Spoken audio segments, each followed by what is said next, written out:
Assalamualaikum warahmatullahi wabarakatuh.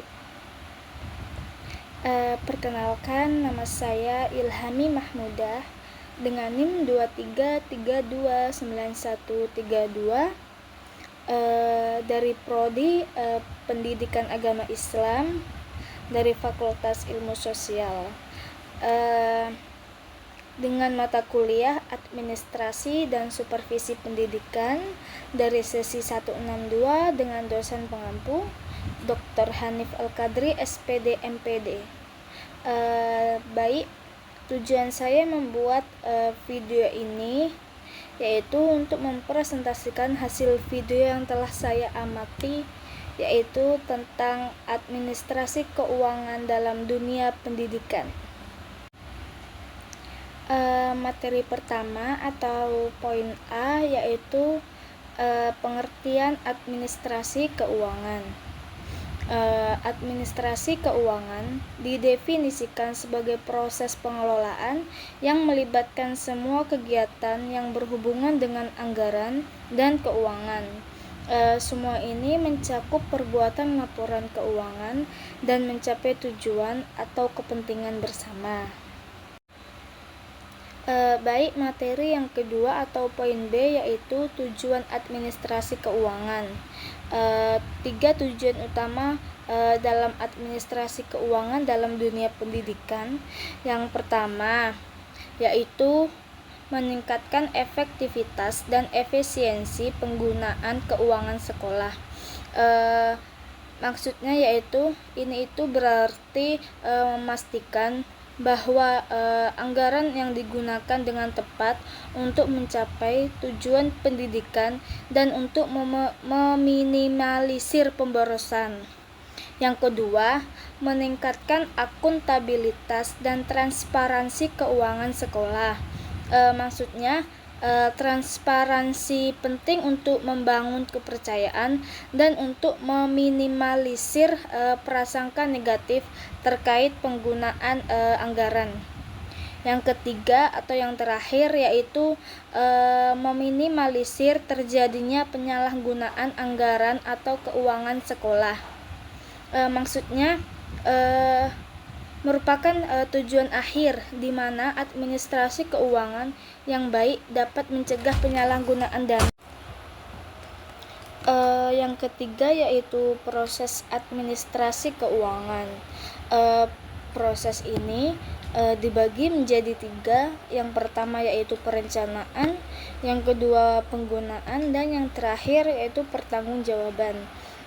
Yang pertama perencanaan, yaitu menyusun rencana anggaran pendapatan dan belanja sekolah atau disingkat sebagai RAPBS yang transparan, aspiratif, partisipasif, dan akuntabel.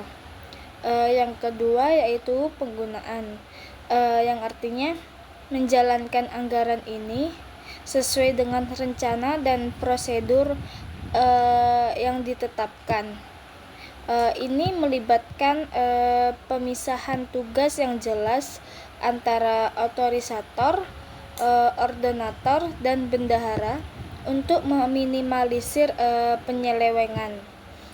Dan yang terakhir, yang ketiga yaitu pertanggungjawaban, yang artinya yaitu untuk menyampaikan laporan penggunaan dana secara berkala dan transparan kepada pihak yang berkepentingan. Materi selanjutnya yaitu atau poin yang D, perencanaan anggaran. RAPBS disusun di awal tahun ajaran dan memuat semua program dan kegiatan yang akan dilaksanakan oleh sekolah selama 1 tahun ke depan. RAPBS ini harus berdasarkan prinsip-prinsip.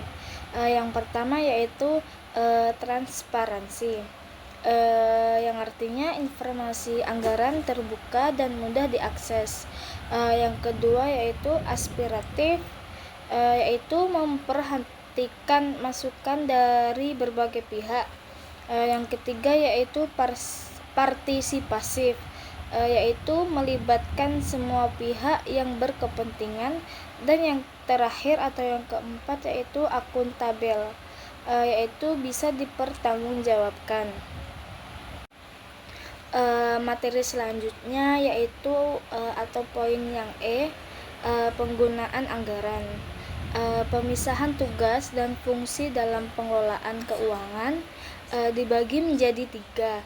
Yang pertama, otorisator, yaitu pejabat yang memiliki wewenang untuk mengambil tindakan yang menyebabkan penerimaan atau pengeluaran keuangan.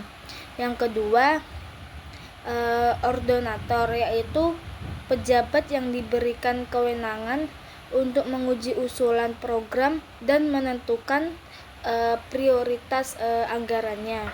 Dan yang terakhir atau yang ketiga yaitu bendahara, pejabat yang melakukan penerimaan dan pengeluaran uang berdasarkan ketersediaan anggaran. Jadi ada 3 penggunaan anggaran.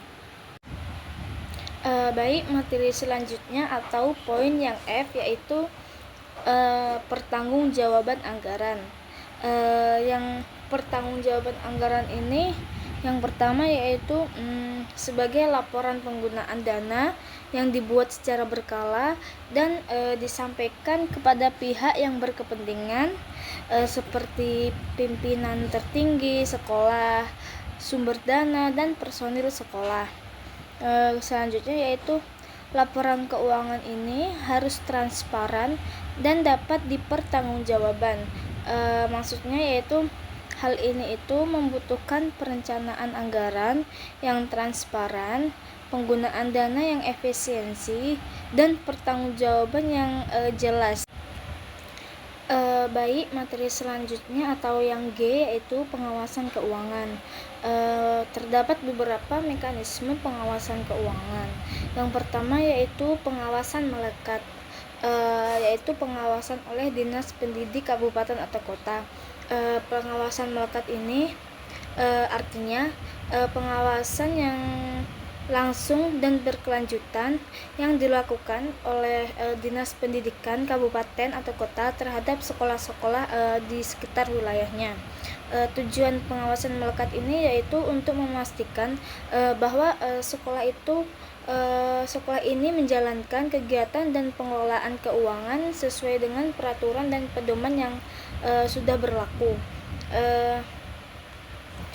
Cara kerjanya yaitu Dinas Pendidikan Kabupaten atau Kota biasanya mengirimkan tim pengawasan untuk melakukan kunjungan rutin di sekolah, memeriksa dokumen keuangan, dan melakukan evaluasi terhadap pelaksanaan program dan kegiatan sekolah.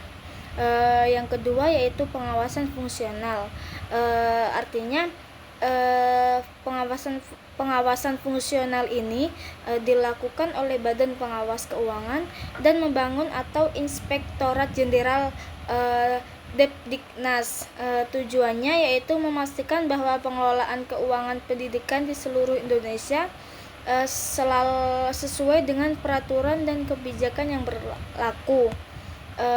Cara kerjanya pengawasan fungsional ini cara kerjanya yaitu Badan Pengawas atau Inspektorat Jenderal biasanya melakukan audit terhadap laporan keuangan sekolah dan lembaga pendidikan serta melakukan investigasi terhadap dugaan penyelewengan anggaran. Yang ketiga, pemeriksaan keuangan. Maksudnya yaitu pemeriksaan keuangan ini dilakukan oleh Badan Pemeriksaan Keuangan atau BPK. Yang terakhir yaitu pengawasan masyarakat, yaitu pengawasan oleh orang tua murid dan masyarakat. Pengawasan masyarakat artinya bentuk pengawasan yang dilakukan oleh masyarakat melalui berbagai mekanisme seperti komite sekolah, organisasi masyarakat, serta media massa. Tujuan pengawasan masyarakat yaitu untuk meningkatkan transparansi dan akuntabilitas pengelolaan keuangan sekolah, serta memastikan bahwa anggaran pendidikan digunakan untuk kepentingan siswa dan kemajuan pendidikan. Uh, jadi materi terakhir yaitu kesimpulan, di mana administrasi keuangan yang baik dan transparan merupakan kunci untuk meningkatkan kualitas pendidikan dan mencegah penyelewengan dana. Penting bagi pengelola keuangan pendidikan untuk memiliki moralitas dan tanggung jawab yang tinggi. Mahasiswa sebagai calon pemimpin masa depan harus memahami pentingnya administrasi keuangan yang baik dan menerapkannya dalam pengambilan kebijakan di kemudian hari. Cukup sekian materi yang dapat saya pahami. Saya akhiri. Wabillahi taufiq wal hidayah. Assalamualaikum warahmatullahi wabarakatuh.